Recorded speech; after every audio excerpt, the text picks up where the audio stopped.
What's up sa inyo mga nilalang, it's your boy Michael Eastaman at muling nagbabalik para sa isa na namang van life video, no? Exciting tong video na to dahil bago tayo mag-camping ay magtitinda muna tayo ng kape. Dala-dala ko ang Homey Cafe. Papunta kami ngayon sa Calamba, Laguna dahil merong nagtimbre sa atin na merong spot daw doon na pwede pag-parkingan ni Homey. Isang bypass road sa Calamba. All goods mga nilalang, kasalukuyan na ako ngayon nasa biyahe. Kaya naman huwag na natin patagalin to. Let's get it, man! Michael Eastaman Vlogs.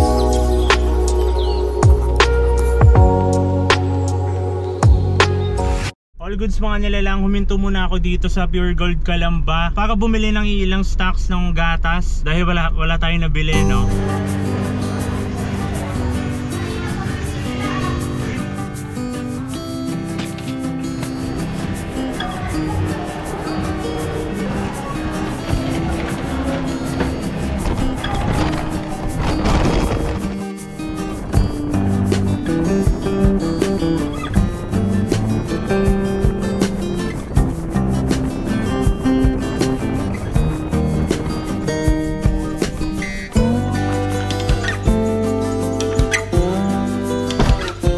All goods mga nilalang, nandito na ako sa spot, yung sa bypass road na kung saan dito natin isa-set up si Homey Cafe. Pakita ko lang sa inyo men kung gaano kaganda yung lugar.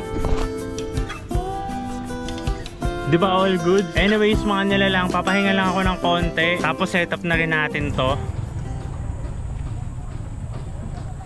Meron na daw talaga mga kegulang na nakapwesto dito. Buti na lang pinayagan tayo ni kuya na umispat kahit isang gabi lang. Anyways mga nilalang, set up muna tayo.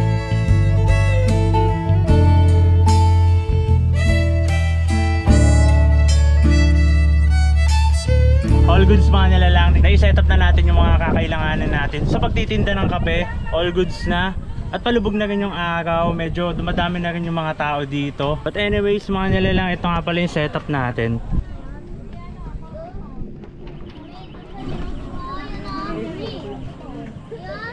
All set na tayo. Antayin na lang ako ng mga customer dito, men. Sobrang solid na spot. Ngayon lang kasi nakapwesto si Homey sa mga probinsyang vibe talaga, no? Katulad nito dito sa Calamba.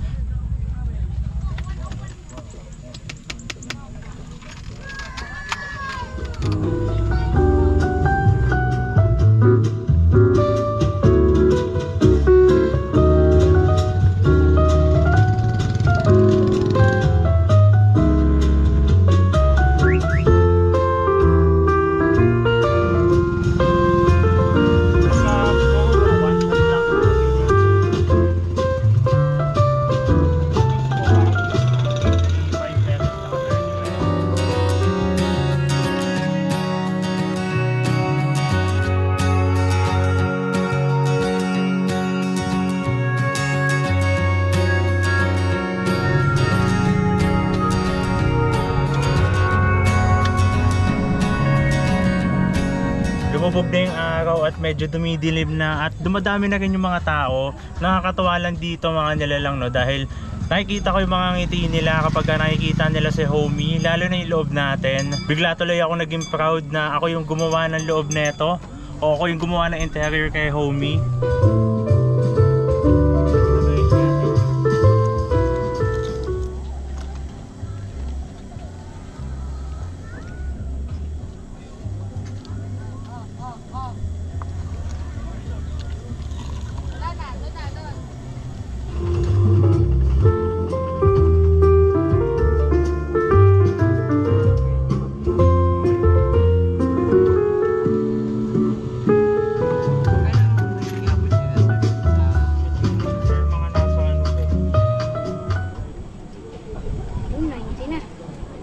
Kailan ka na?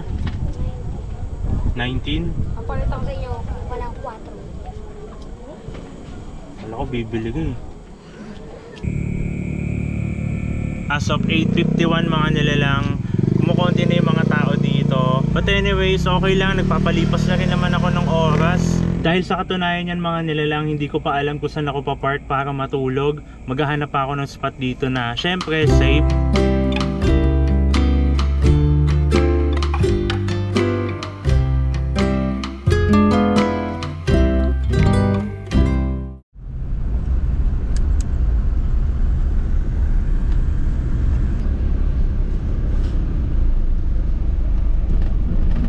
Kaya pala mga nilalang iba yung vibe dito, parang old school siya. Yung pala nandito lang din yung bahay ni Rizal. Lalo na tong bahay na to, nakakatakot men, creepy. Sobrang luma na niya. Tapos ito yung bahay ni Rizal oh. All goods men, napaka solid. Bahay ni Rizal yan oh. Ang ganda. Napaka solid na ito men, old school. Kung ito lang yung titignan mo no, para kang bumalik sa nakaraan men.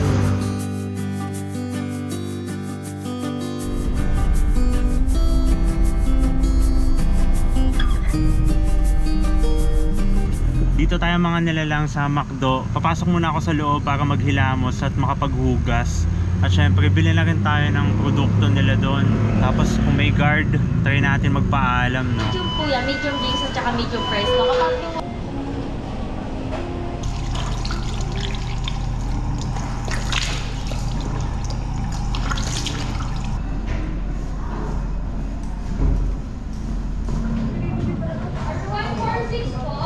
Kaya ako ng additional ketchup. Mga 5, okay lang. All goods na mga nilalang, nakapagpaalam tayo sa guard at pumayag naman siya. Medyo meron lang akong problema dahil merong mga bata dito na mga kulit. Sana naman hindi nila tayo mapagtripan o kung ano man gawin nila kay homie no, o sa atin. But anyways mga nilalang, magme-midnight snack lang ako ng napakaunti lang and then magpapahinga na din. Pakita ko lang sa inyo yung setup ng higaan natin men. Kasi lakay, yung jacket natin hinarang natin sa likuran dahil wala pa tayo dyang kortina. Yung kumot naman natin isa, hinarang muna natin dun sa harap para hindi tayo masyadong makita dito sa loob. Nakalak na rin yung mga pinto natin men. Ang accommodation natin ngayon, McDonald's men. All goods mga nilalang, kita kasi tayo bukas ng umaga. Good morning sa inyo mga nilalang. Kakagising ko lang men, 5 AM na at medyo madilim pa sa labas. Anyways, di ako masyado nakatulog dito dahil ang ingay ng mga bata kagabi. Kamadaling araw, lalaro dito sa paligid ni homie. But anyways, all goods lang yun.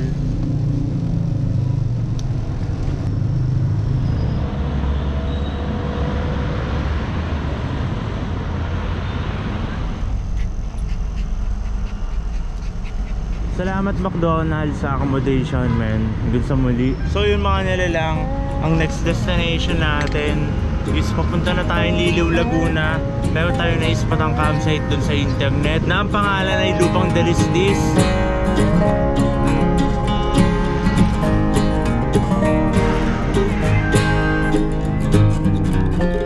So yun mga nilalang, dito na ako sa may nagkagilan na Rizal Road.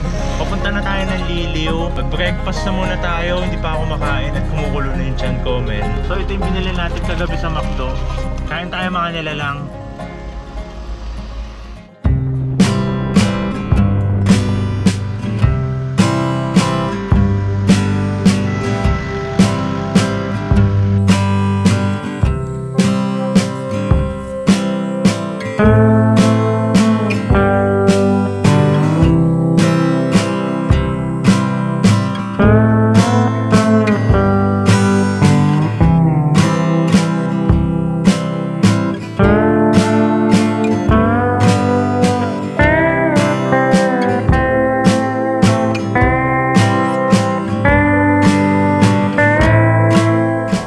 Dineploy natin itong kitchen.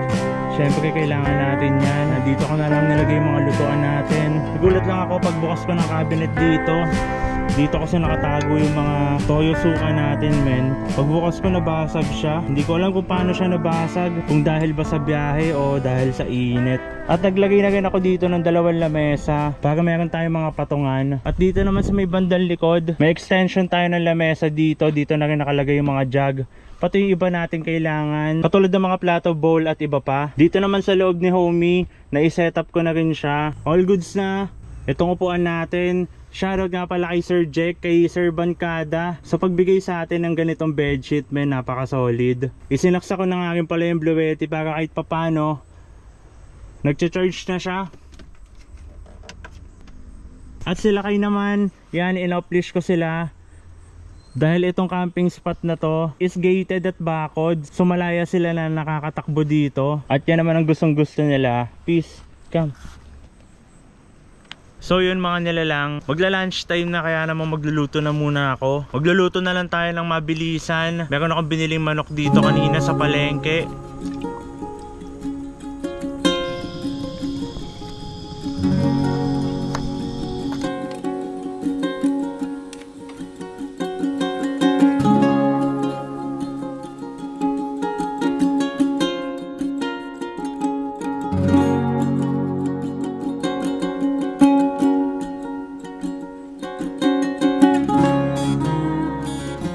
I-share lang din pala ako sa inyo mga nilalang, no? Kanina habang nasa biyaya ko, dumaan ako sa palengke sa May Liliw.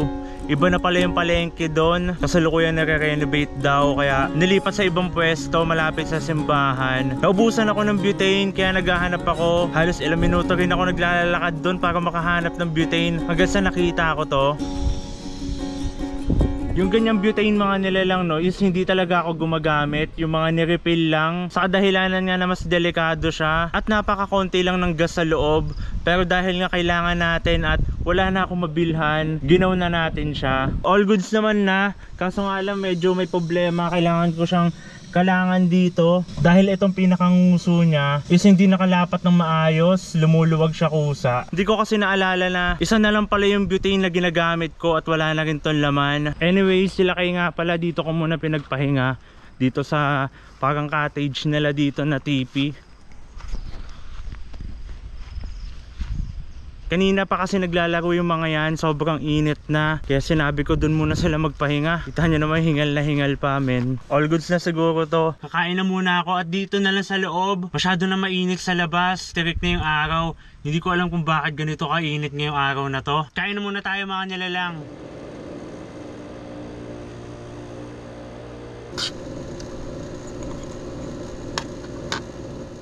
Sobrang init mga nilalang at di ako makatulog. Tapos biglang nagpalit ang weather. Umuulan naman ngayon. At lumamig na rin na simoy ng hangin.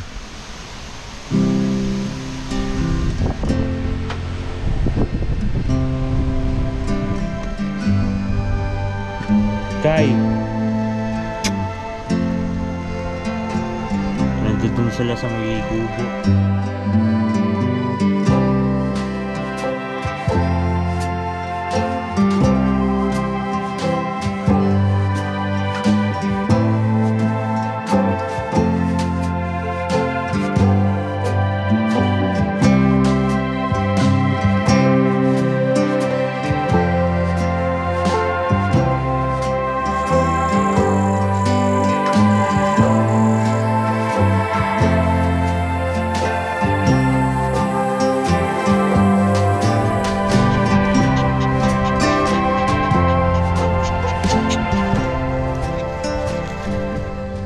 Masaya ako no na nakikita ko sila na malaya din nakakatakbo. Madalas kasi sa mga pinupuntahan nating mga lugar, hanggat maaari nililish ko lang sila. Hindi naman sila nangangagat no. Ayaw ko lang sila na paggala-gala pag may ibang tao.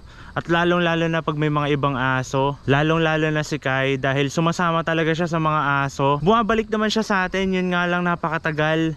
Inaabot ang 2 o 3 oras bago siya bumalik. At pangalawa, ayoko na maulit sa akin yung nagkapagbo sila. Sa mga di nakakaalam, si Kai 3 months pa lang siya noon. Tinamaan siya ng pagbo sa isang lugar yon sa Magdalena. Awa ng Diyos, nakasurvive siya. Isa yun sa naging trauma ko no, kaya hindi ko sila basta-basta ino-off-leash. Para akong naligo sa ulan men, pero hindi.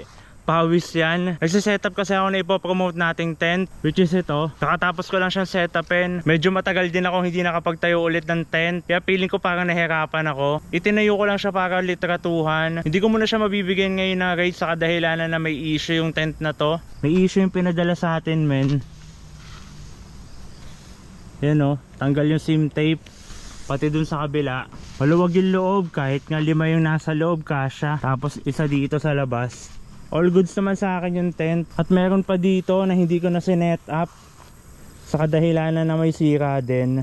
Sayang yung pagkakataon no, na nandito na tayo para i-shoot tong mga product na to, kaso nga lang may issue. Panawagan ko lang sa mga suppliers at mga brand na nagpapapromote, hindi lang sa akin no, pati na rin sa mga ibang content creator. Pasensya na sa word pero sana i-check nyo din kung quality ba yung ipapadala nyo sa content creator. Dahil dito rin nakasalala yung video namin, yung harness review namin. Hindi siguro na-check tong mga tent bago ipadala. Pero all goods lang yun, papapalitan natin sa kanila para review natin at maipromote natin ng maayos. All goods.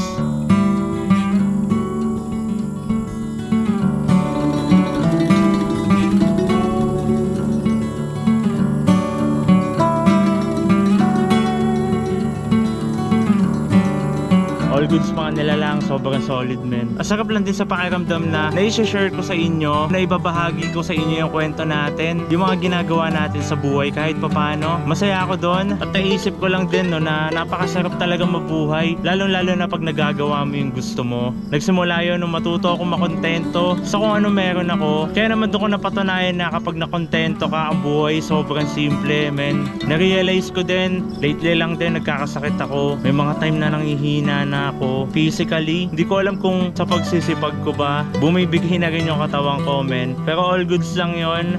Dahil sa paraang yon, doon ko naisip na kahit gaano ka kasipag, kahit gaano ka kadaming pera, kapag siningil ka na ng katawan mo, lahat ng yon is hindi mo na mapapakinabangan. Sa mga hindi nakakaalam, sa labas ng camera ang dami kong hassle na ginagawa. Hindi ko ginagawa yon para magkapera lang. Ginagawa ko yon kasi gusto ko siyang gawin. May 3 restaurant na rin tayong isinara dahil hindi na natin kaya yung stress, hindi na rin natin kaya yung pagod at kung ano-ano pa. Naging mas mahalaga sa akin yung peace of mind, yung kapayapaan, kasi yun naman talaga yung hinahanap ko simula pa nung una at doon niya rin naman ako nakilala. Kaya naman lahat ng mga naging balakid sa akin, lahat na nagbigay sa akin ng stress, lahat na nakagulo sa isip ko men, iniwanan ko sila lahat. Kahit gaano pa ka-importante o kahalaga yung mga yon. All goods mga nilalang, nag-share lang ako sa inyo ng mga iilang bagay na personal ko na din dahil hindi naman na rin kayo iba sa akin. Lalong-lalo na yung mga solid na nilalang, nakaisa kalisada, ibinabati nyo ako. Pag tinarin kayo ng buhay ko, maraming salamat sa inyo. Yun lang may napakasarap mabuhay. Kaya ikaw nilalang na nanonood, mas i-priority mo yung isip at puso mo para sa ikakaganda ng buhay mo. All goods.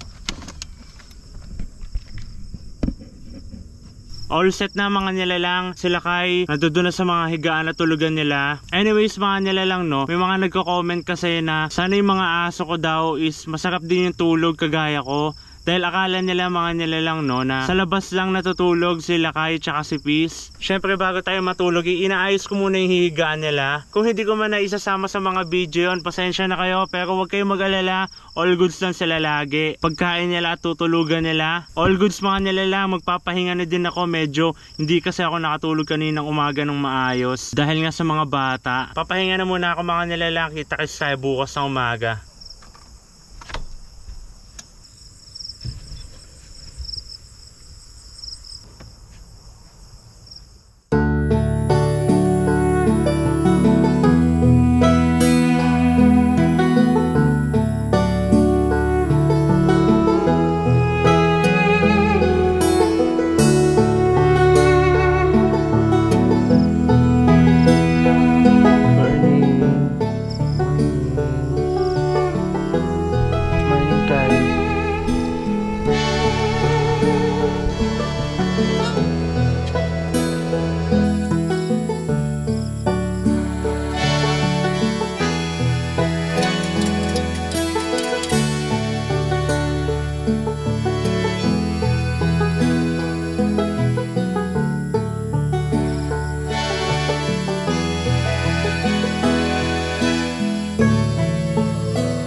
Good morning mga nilalang. Sa kabila ng init kahapon, pagdating naman ng gabi, sobrang lamig men. Napaka-solid ng klima dito. Kaya naman napasarap yung tulog natin.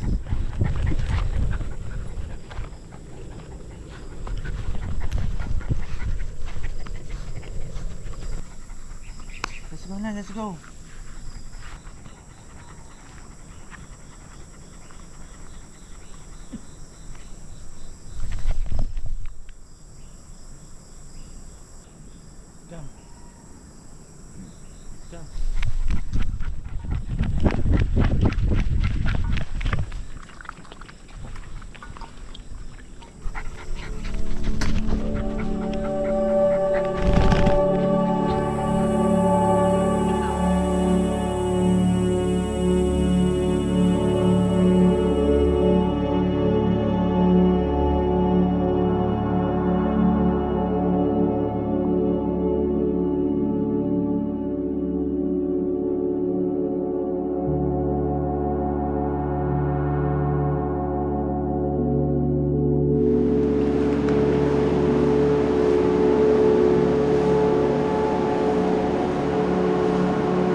Ang galing magsagutan talaga ng mga ibon, no? Sarap sa tenga. Para sila nag-uusap sa hindi kalayuan. Anyways mga nilalang, sobrang solid ng palipad natin. Nakita ko yung pinakaganda na itong lugar na to. At sa hindi kalayuan, nakita natin yung ilog na mamaya ay pupuntahan natin. Habang nagpapalipad ako, talaga namang gusto ko nang pumunta dun sa ilog dahil napakalinaw niya. Kung di ako nagkakamali, ilog na Santa Cruz to Pagsanghan yon. Kung sa Cavite, onting ulan lang lalabo na. Dito naman sa Laguna, kahit umulan pa, wag lang sobrang lakas o may bagyo, is malinaw pa din yung ilog. Dumating yung owner na itong lupang Dalisdis. Binisita nila tayo dito. Galing pa pala silang Pasig, no? Meron silang mga kasamang aso, kaya naman may mga kalaro na sila kahit tsaka si Peace.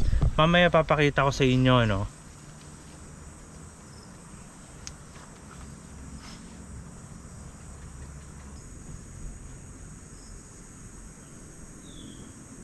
Umiinit na ang paligid. Medyo mainit na yung spot natin. Maghahanda lang ako ng ilang gamit tapos mag-iilog tayo. Let's go! May binigay na naman sa atin mga nilalang na ulam. Tahong tsaka liempo. Maraming salamat sir. Magluluto na lang ako dito nung nabili ko sa Nagkarlan. Ayan, nagkarlongganisa. Ayan, tikman natin yung longganisa na nagkarlanan. Peace, tara na. Kay, tara. Excited na naman siya. So yun mga nilalang, yung nakita natin kanina sa drone shot na ilog. Tapos may puno dun tsaka kubo. Dun tayo pupunta. Malapit lang dito yun sa lupang Dalisdis. Actually hindi ko alam talaga yung daan dito, pero malamang sa malamang makikita naman natin yung trail dito kung saan. Nakapagpahinga na yung dalawang yan, kaya maraming energy yan. Kay, mauna ka. Ikaw mag lead, di ko alam dito. Pag mga trail kasi mas gusto kong kasama si Kai. Tignan nyo. Kahit hindi niya pa alam kung saan talaga yung lugar, malalaman at malalaman niya yan. Susundan niya lang yung trail. Minsan kung saan siya dumadaan, doon na rin ako dumadaan. Kasi sigurado ako dadalhin din naman niya ako kung saan talaga kami pupunta. Nakikita ako na yung mga kubo. Nauna na yata sila. Kahit first time lang namin pupuntahan yung isang lugar men, basta papunta ng ilog, matik kay yan, alam na niya kung nasaan.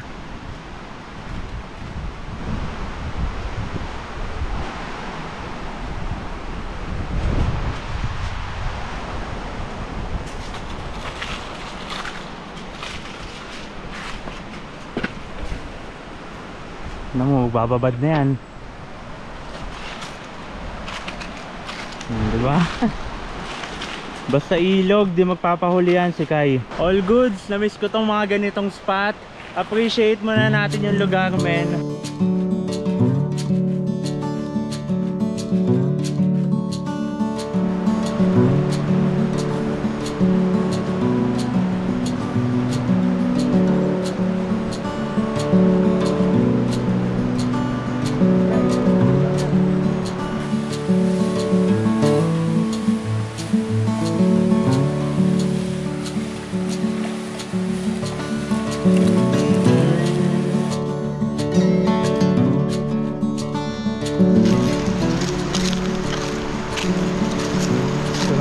ang ganda.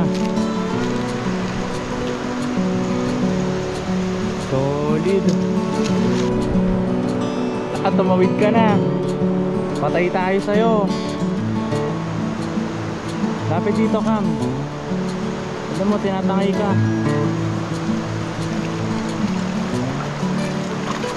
Wag muna. O, Cam na dito, Cam.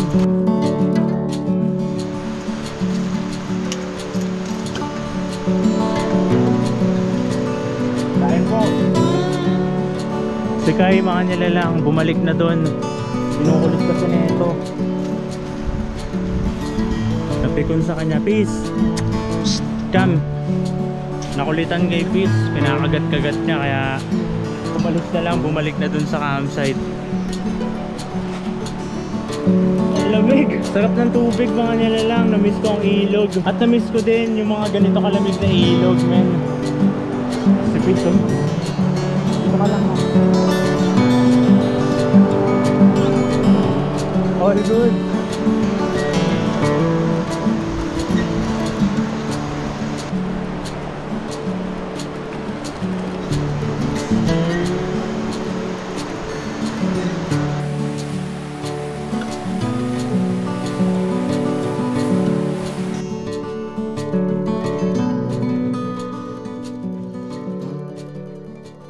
Mga kalagon nila, Peace, tsaka ni Kai. Ano pangalan na ito, sir? Lance? Si Lance. Lance. Si Serge. Ayan, Lance tsaka si Serge. Labrador tsaka half, pom? Peach pom. Peach pom. May mga kalago na sila kay tsaka si Peace. Nakakatawa lang din na may mga nakikita akong nakakalago nila ng mga aso. Actually, mabait naman yan sila, mga nila lang. Kapag nakakita sila ng aso, lalapitan lang nila na parang kala mo aawayan, pero aamoy lang ni Kayon, tapos magpapakulit na siya o hahagutin na niya. Nabigyan din tayo ng sticker ng lupang dalisdis na ilalagay natin dun sa collection sticker spot ni Homie. Dito natin ilalagay yan, sasama natin dyan. Merienda tayo, mga nilalang. Nagluto ako ng pansit canton at ipapares ko dito sa tinapay na binigay sa atin nila Ma'am Sir. All goods.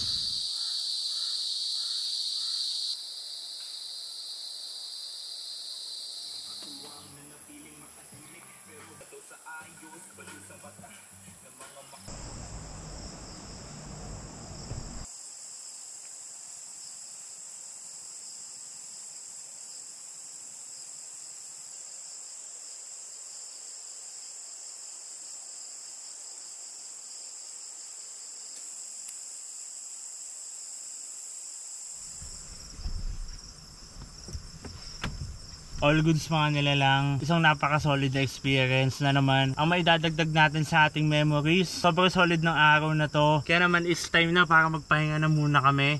Kita kasi tayo bukas ng umaga.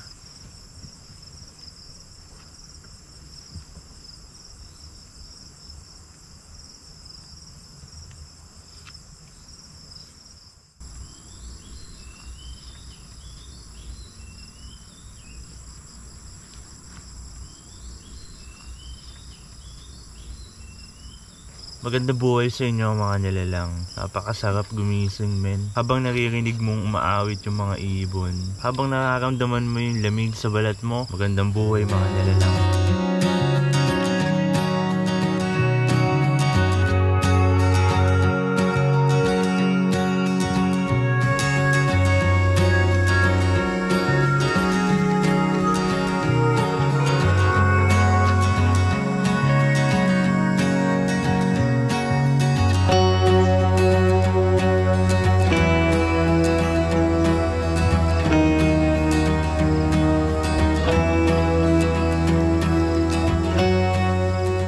Isinampay ko na muna tong ating mga kumot para mabilad siya bago natin i-pack up. Anyways, mga nilalang, no, napaka-solid din talaga ng vibe dito sa Lupang Dalisdis. Ang ganda ng spot at ang ganda din ng vibe na ibinibigay sa'yo ng kalikasan. Mga huni ng ibon at kuliglig, napaka-solid nun, men. Anyways, mga nilalang, puntahan natin yung owner tapos magpasama tayo dun sa mga ibang accommodation nila dito. Mabilis lang to, mga nilalang. Si Sir Joseph nga pala, yung owner ng Lupang Dalisdis. sasamahan niya tayo dito sa mga accommodation nila.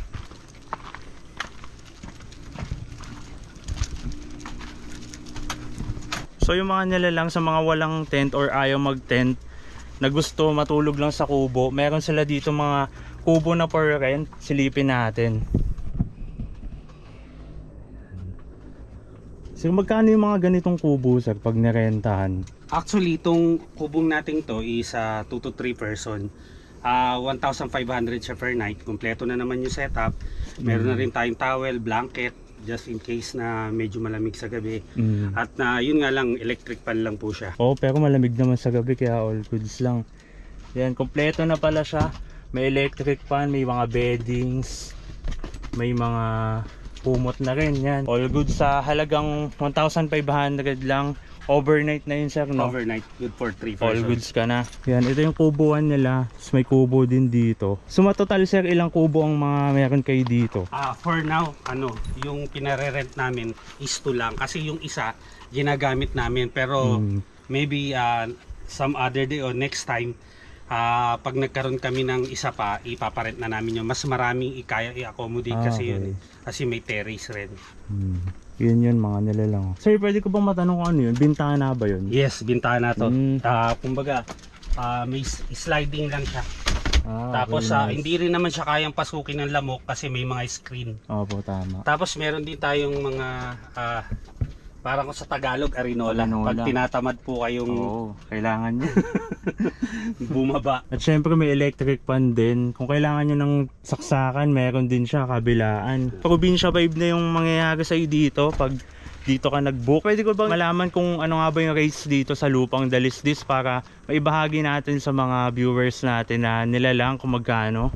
Yes sir, actually yung ating pong car camping, 400 po yung per heads natin. That's including na po yung ating parking, tent pitching, at saka po yung entrance. Wala na po kayong babayaran, basta per head lang po, 400. Doon naman po sa moto camping, ang ating pong entrance is 300 per head. That's including na rin po yung tent pitching, parking, and entrance na po. Ang additional lang po nating babayaran is kung gusto nyo pong magpunta ng ilog, kasi mayroon po dung charge na 50 pesos per head para naman napupunta naman po yun sa lokal. Actually, yung 50 pesos na po yun, kung mag-i-stay po kayo ng 2 nights, ayun, 50 pesos lang po yun. Or kahit 3 nights kayo, 50 pesos na rin yung per head nun. Unlimited na po. Tapos, dun po sa ilog, meron po kayong mga cottage na pwede nyo pong istayan or gamitin.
hanggang sa dulo ng video na to. Gusto ko lang din malaman kung gusto nyo yung mga ganito kahahabang video. Yung mga kadalasang hindi natin sinasama sa mga videos na in-upload natin noon ay sinubukan kong isama dito. Comment ka naman kung gusto mo yung ganito kahaba at ganitong vibe na van life video. All goods mga nilalang.